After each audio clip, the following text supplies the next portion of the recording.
amis, en matière de sport automobile aux États-Unis. Vous avez 3 choses qui sont totalement mythiques.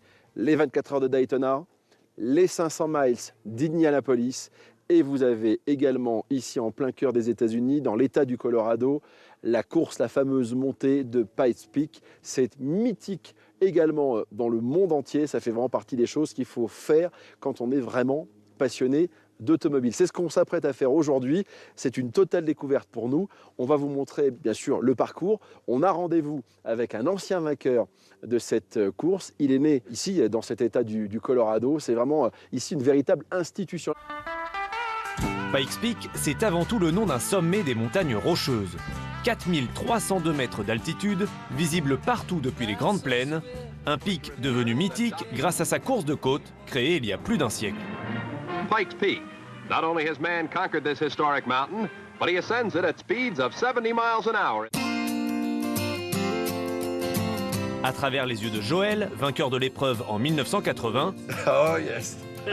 mais aussi de Jimmy, jeune prodige américain, et de ses parents amoureux de l'épreuve. Est-ce qu'il existe une course plus belle que celle de Pikes Peak ? Je ne pense pas qu'il existe une épreuve plus belle que celle-ci. Elle est tellement unique. La météo, c'est 19,9 km. C'est incroyable. Direct Auto vous propose de découvrir toute la légende qui entoure cette compétition unique au monde. Alors pourquoi je me balade à cette occasion avec une Golf R? Tout simplement parce que la marque allemande détient le record de la montée la plus rapide avec, s'il vous plaît, un pilote français aux commandes, Romain Dumas, et le record avec ce prototype électrique tient toujours.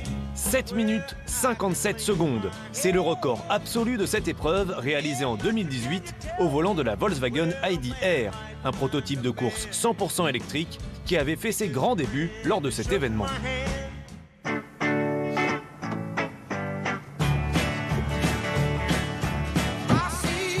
Et c'est depuis le petit village abandonné de Victor que l'aventure commence.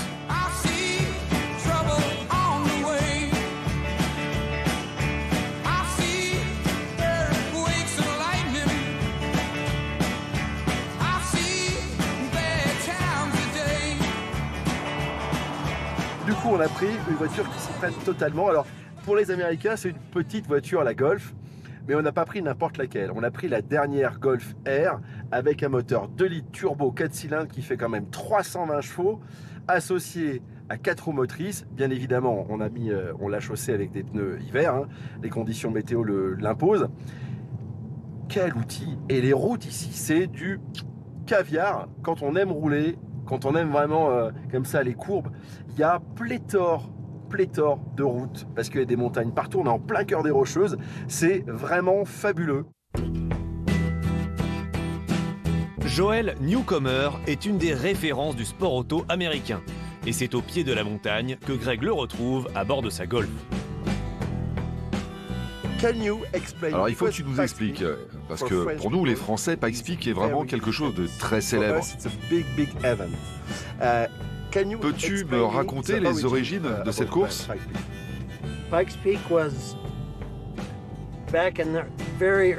En fait, la piste en terre pour mener au sommet remonte aux années 1900. Cette route, c'est Spencer Penrose qui l'a voulu, un entrepreneur américain de la région qui avait un hôtel et qui voulait proposer une nouvelle attraction touristique à ses clients. En 1916, il a organisé la première course. Première course en 1916? Oui, exactement. Et la 100e course a eu lieu il y a 2 ans. L'épreuve rencontre rapidement un grand succès et attire tous les meilleurs pilotes du pays pour son caractère unique. Jim Ford a participé à cette course en 1983. Aujourd'hui, il prépare en famille la voiture de son fils.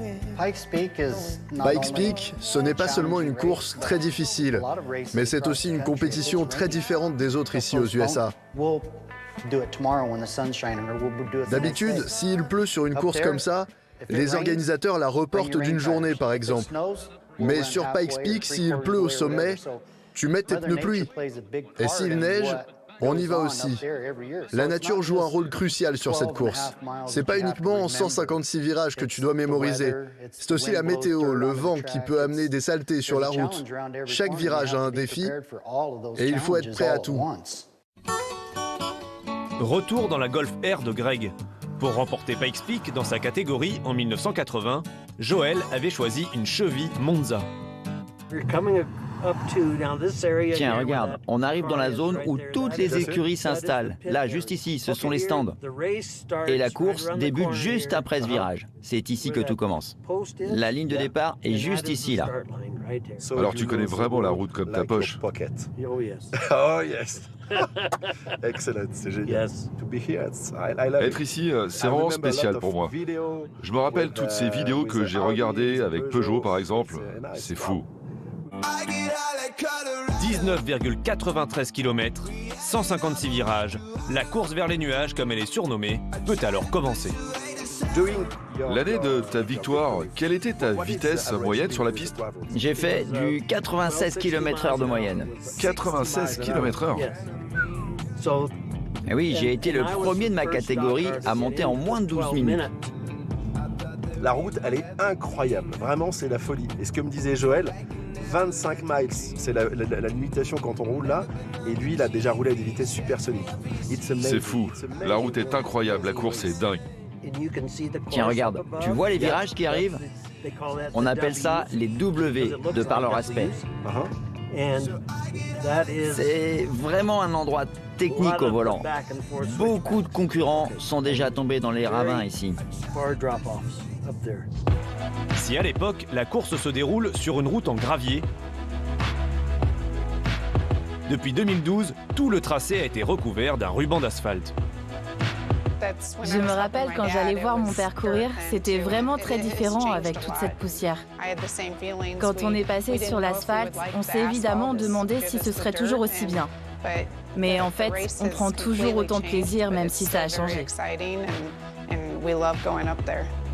D'abord fille de pilote, puis fan de pilote et aujourd'hui mère de pilote, Jenny a toujours vibré à Pikes Peak.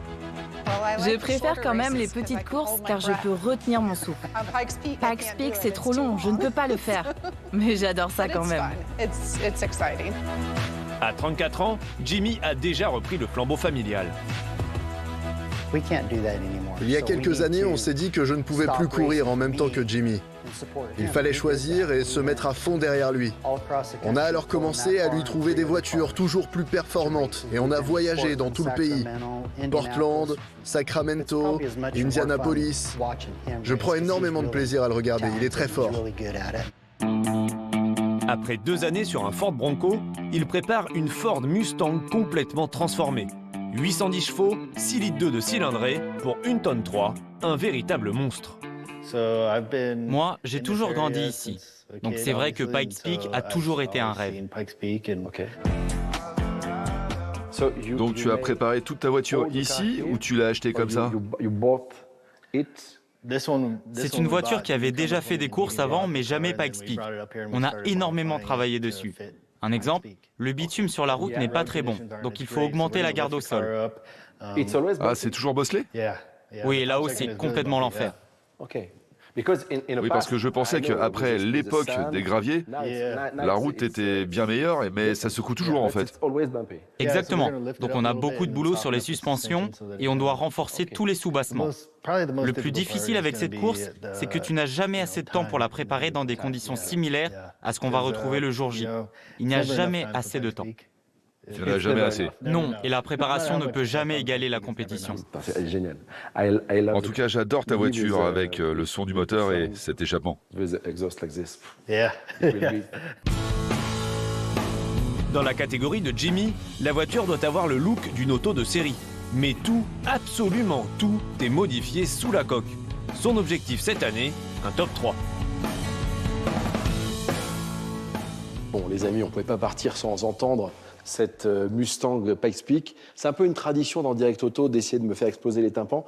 Vous vous rappelez le Qatar? Je pense que là, ça va faire encore plus fort. Donc, je mets le casque anti-bruit comme sur un chantier, et il n'y a plus qu'à.